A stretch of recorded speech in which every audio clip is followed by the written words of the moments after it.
Oh, it's been a long day. Rest would be welcome. I'm just feeling a little weary is all. As you may have noticed, I'm no spring chicken. Ha, very funny. But in all honesty, I do not know how many years I have left in me. I have lived for such a long time, but there is always something else to do. And I have to keep going in order to do it. I think I will be glad when I am done. Oh, no. I'm not the sort of person that leaves things unfinished. I'll see this through, I promise. Have you encountered many abominations, apart from the ones in the Circle Tower? Ah, yes, Connor, of course. The first time I saw an abomination, my blood turned to ice. It was months before the nightmares stopped. It was the knowledge that I could easily become one of them that frightened me the most.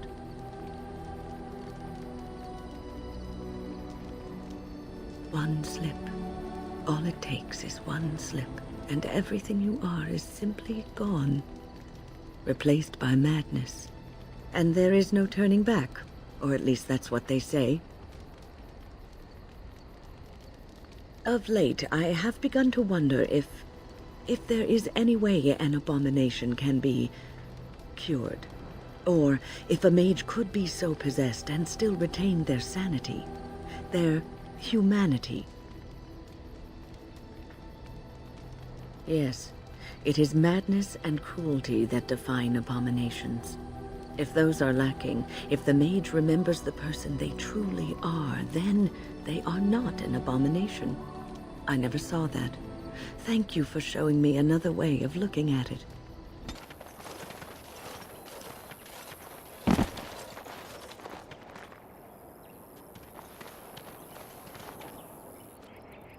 Oh, I fell. For a moment there, I thought it was all over. No, I thought I was. I will explain everything when we are back at camp. Now is not the time. Arl Rendon Howe? The Arl of Amaranthine? Why would he do such a thing to you?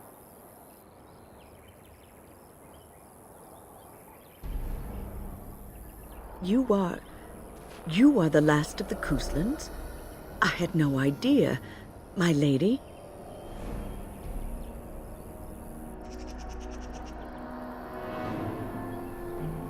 Yes, I suppose so.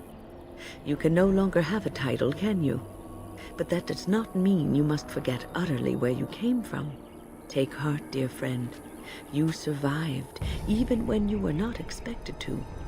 We do not know yet what lies in store for you, or the name you carry. It is not so bad, is it, being a Grey Warden?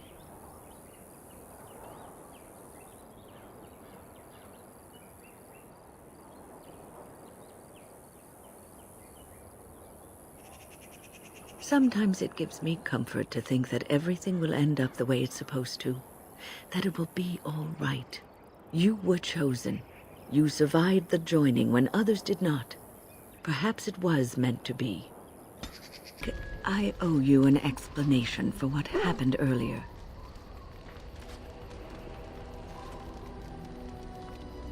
You should know that something happened to me at the tower before you came along. Remember my apprentice, Petra? She encountered a demon in the tower. It would have killed her had I not intervened. I saved her life that day, but I did not survive that encounter with the demon. Let me explain fully. I engaged a very powerful demon to rescue Petra. It sapped me of all my energy and will and left me drained. It took everything I had to defeat it.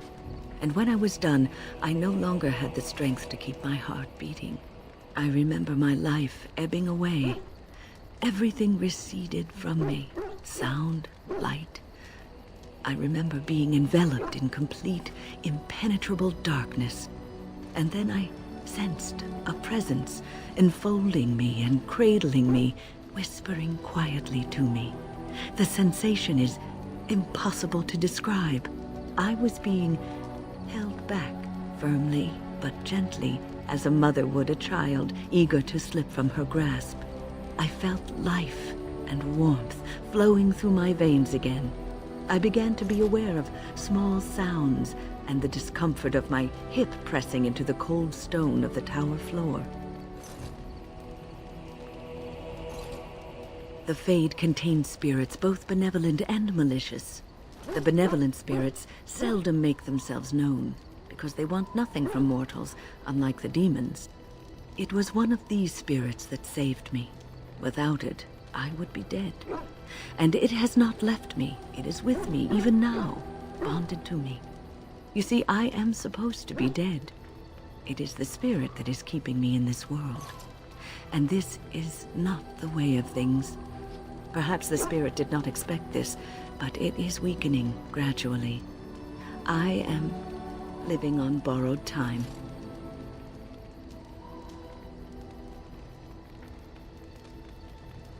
I do not know. I can feel when the spirit weakens, so I should have fair warning. But come, let us not talk about this. There is time yet. I must ask, what does being a Grey Warden mean to you?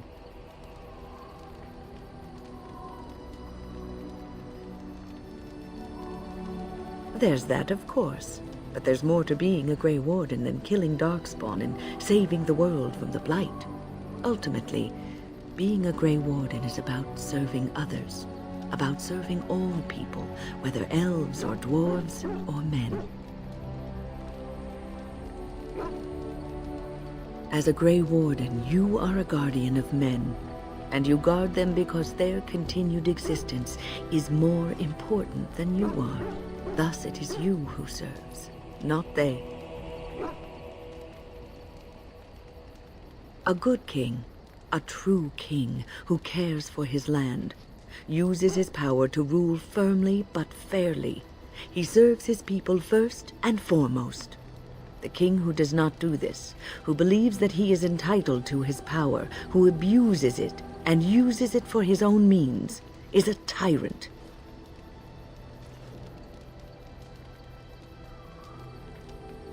If you live apart from others, and your actions affect only you, then you may do as you wish. But if you have power, influence, and strength, your every action will be as a drop of water in a clear, still pond. The drop causes ripples, and ripples spread. Think of how far they will go, how wide they will become, how will they affect the pond. But I've lectured enough for today. I should stop before I wear out my welcome. You're quite taken with each other, aren't you? It's hard not to notice the doe-eyed looks he gives you, especially when he thinks no one's watching. It's almost too sweet for my tastes, and I'm an old lady who should be making lace hearts and fuzzy blankets with animal motifs. I've noticed your blossoming relationship, and I wanted to ask you where you thought it was going. Alistair is a fine lad, skilled in battle, but quite inexperienced when it comes to affairs of the heart. I would hate to see him get hurt. Not intentionally, no. But there is great potential for tragedy here, for one or both of you. You are both Grey Wardens, and he is the son of a king. You have responsibilities which supersede your personal desires. Love is ultimately selfish. It demands that one be devoted to a single person who may fully occupy one's mind and heart to the exclusion of all else. A Grey Warden cannot afford to be selfish. You may be forced to make a choice between saving your love and saving everyone else. And then what would you do? Nothing is certain. Not in these times. You cannot take anything for granted. I want you to be aware of this.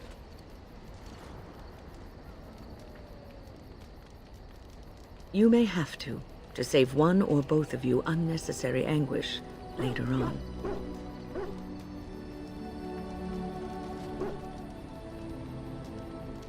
I know more about love's enchantment and its perils than I care to tell, but perhaps this is one lesson that cannot be taught. I have given my advice. Do with it what you will.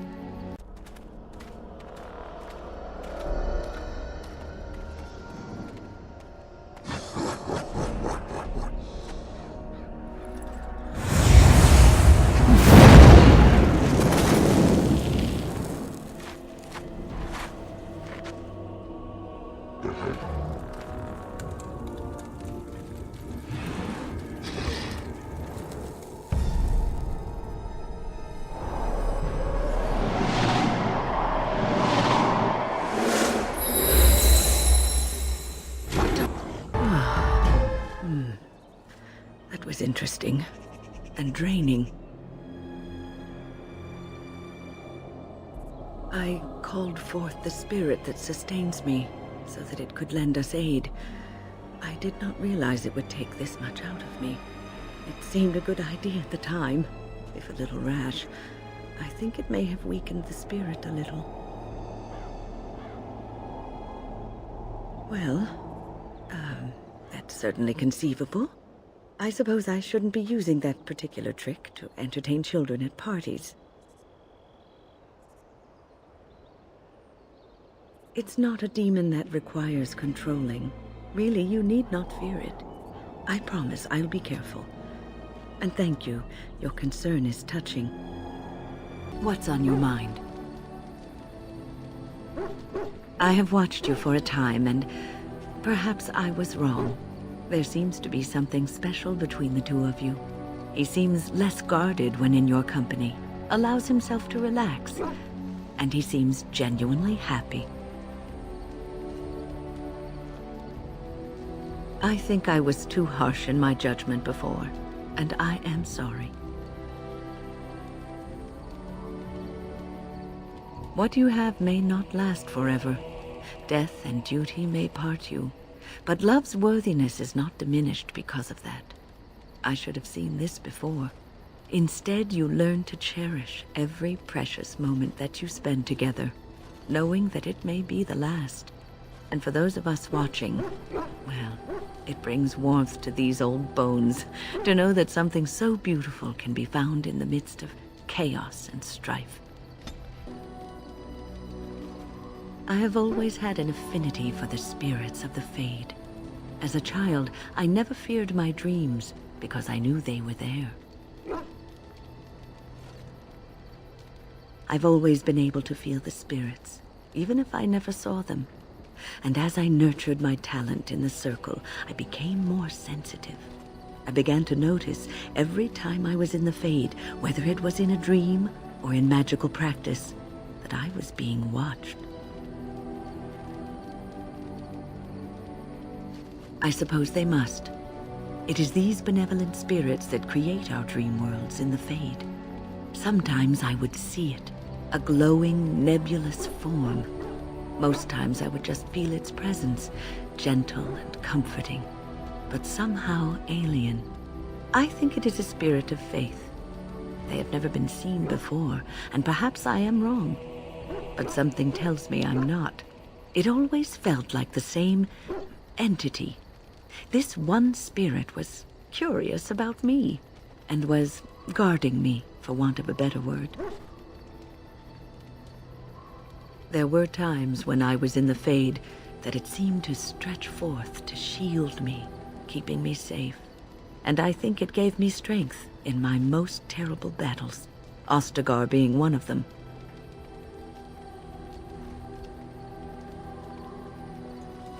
I don't know why I was chosen.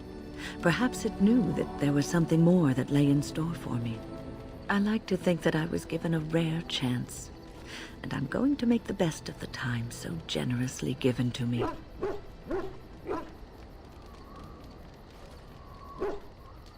I will not lie motionless in a bed with coverlets up to my chin, waiting for death to claim me.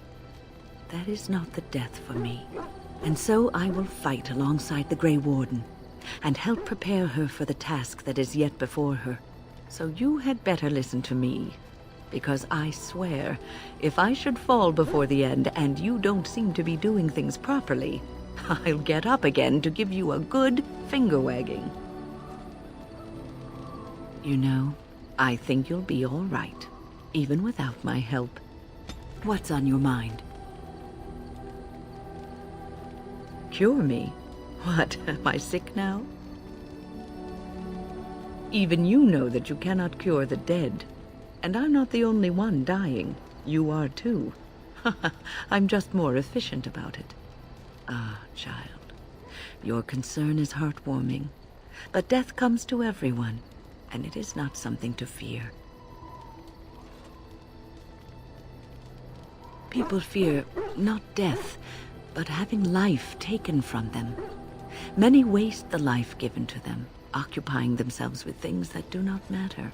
When the end comes, they say they did not have time enough to spend with loved ones, to fulfill dreams, to go on adventures they only talked about. But why should you fear death if you are happy with the life you have led? If you can look back on everything and say, yes, I am content. It is enough. I think I've led a good life, a full life, and I, for one, am not afraid of death, whatever it may bring. They say that when you die, your spirit travels through the fade and returns to the Maker.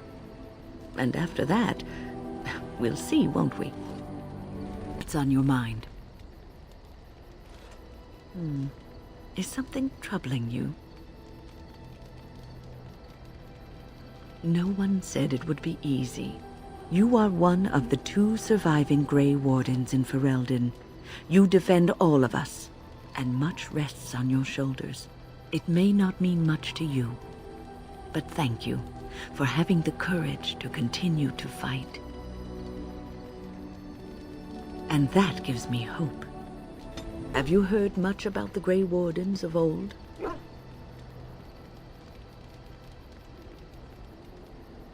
Griffins. Alas, that seems to be the only thing people remember from the tales. The mighty flying mounts that bore the Grey Wardens into battle.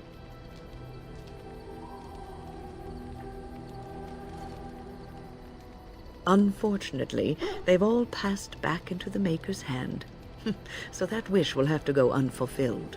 It was said that watching the Wardens ride in on their white griffins was enough to rouse a weary heart and put the dance back in the step of an old man. The Grey Wardens were powerful, feared and respected, but they also inspired the common people. I remember a tale that was told to me many years ago. Maker's mercy, it's like talking to a child. Yes, there are griffins in this story. The blight had ravaged the land for months, and the armies of the great kings had amassed for one last stand. As the sun burst through the clouds that boiled and churned in the dark sky above, it illuminated a vast, seething horde of darkspawn, with the archdemon at its head. And it was then, when courage seemed to fail, and all lost to death and despair, that the Grey Wardens came. They arrived with the beating of wings like mighty war drums and stood before the armies of men. The Grey Wardens, grim and fearless, marched forth, ever between the men and the encroaching darkspawn. They formed a shield of their own bodies and held that line until the archdemon was dead and the last darkspawn lay trampled in the dirt. And then, demanding neither reward nor recognition for their sacrifice, the Grey Wardens departed. When the clouds finally rolled back and the sun shone full upon the blighted ground, the great kings knew that they had lost no men, and none of their blood had been spilled. This is a tale about no battle the Grey Wardens have fought, and yet about them all. They have always defended us from the darkspawn, taking losses so we do not have to. People may have forgotten over the centuries, but nothing has changed. This knowledge has been blessing and burden to Grey Wardens past, and now it shall be your blessing and your burden. It's on your mind. No, you won't.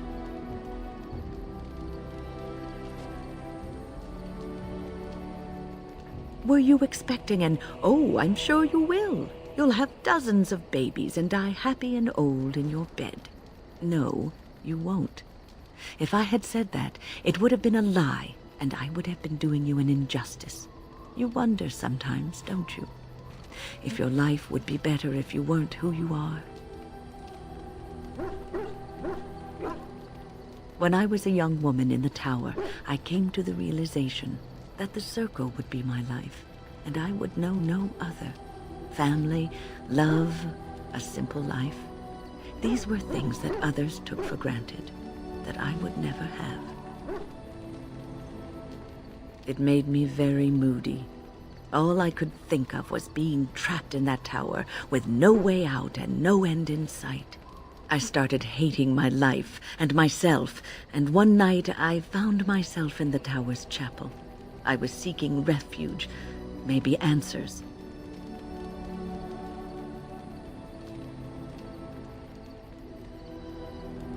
I must have looked tearful or made some noise, because the revered mother came out and decided to speak to me. And because I had no one else to talk to, I talked to her. I must have said many silly things, but she told me that the Maker puts us all on our paths for a reason, and fighting our intended course is what causes so much anguish.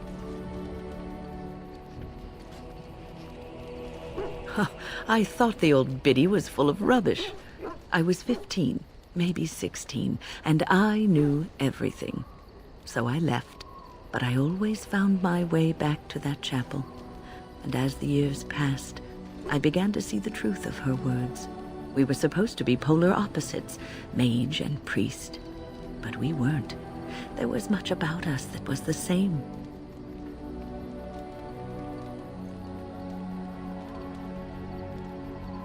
Not all priests choose their path. Some children are given to the chantry to raise and become initiates.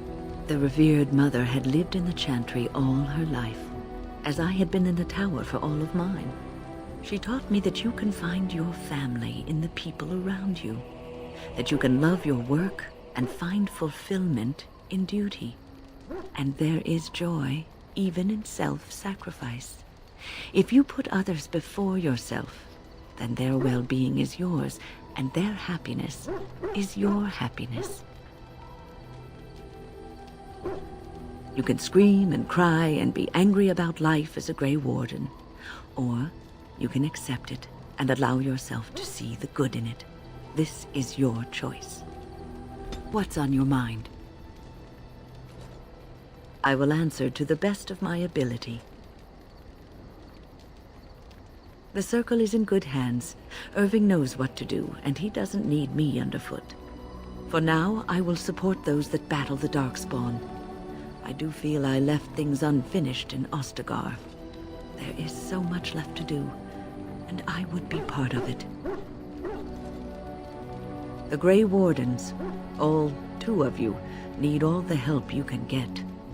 I will see this through to the bitter end, and after that, if I am still left standing, then I will return to the circle.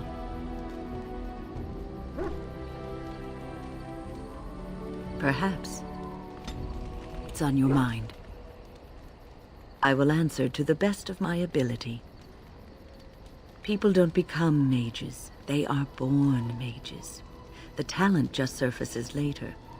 But you are asking how I ended up at the circle. I was brought there by the Templars, just like many of the other apprentices. I don't remember very much. I was very young then. I set a boy on fire. Oh, yes, he did. He was the eldest son of the woman who took me in. I don't think he ever liked me. I didn't have a family. I never knew my real parents. My earliest memory was of hiding in a hayloft on a farm, trying to keep warm. I was found, and the farmer's wife was kind enough not to send me away. But they had children of their own, and I was never made to feel welcome. The eldest son was the worst. He was always calling me a stray, and throwing anything he could get his hands on at me. And I don't know how it happened, but one day, he just found his hair on fire. Fortunately, there was a large trough nearby. And you would have seen yourself trussed up like a festival turkey and paraded about the square for it. Village folk have little love for witches like us. Thankfully, all I had to endure was a few nights locked in a cold barn with a bowl of water and a crust of bread. The Templars arrived several mornings later. One of them ignored me, but the other was kind to me. He gave me sweets and even sat me on his shoulders once when I wanted to look over a high wall that ran along the road. I'll never forget the moment the Templars led me into the entrance hall of the tower. I had never seen anything so grand in my life. I stopped being afraid then. I knew I was home.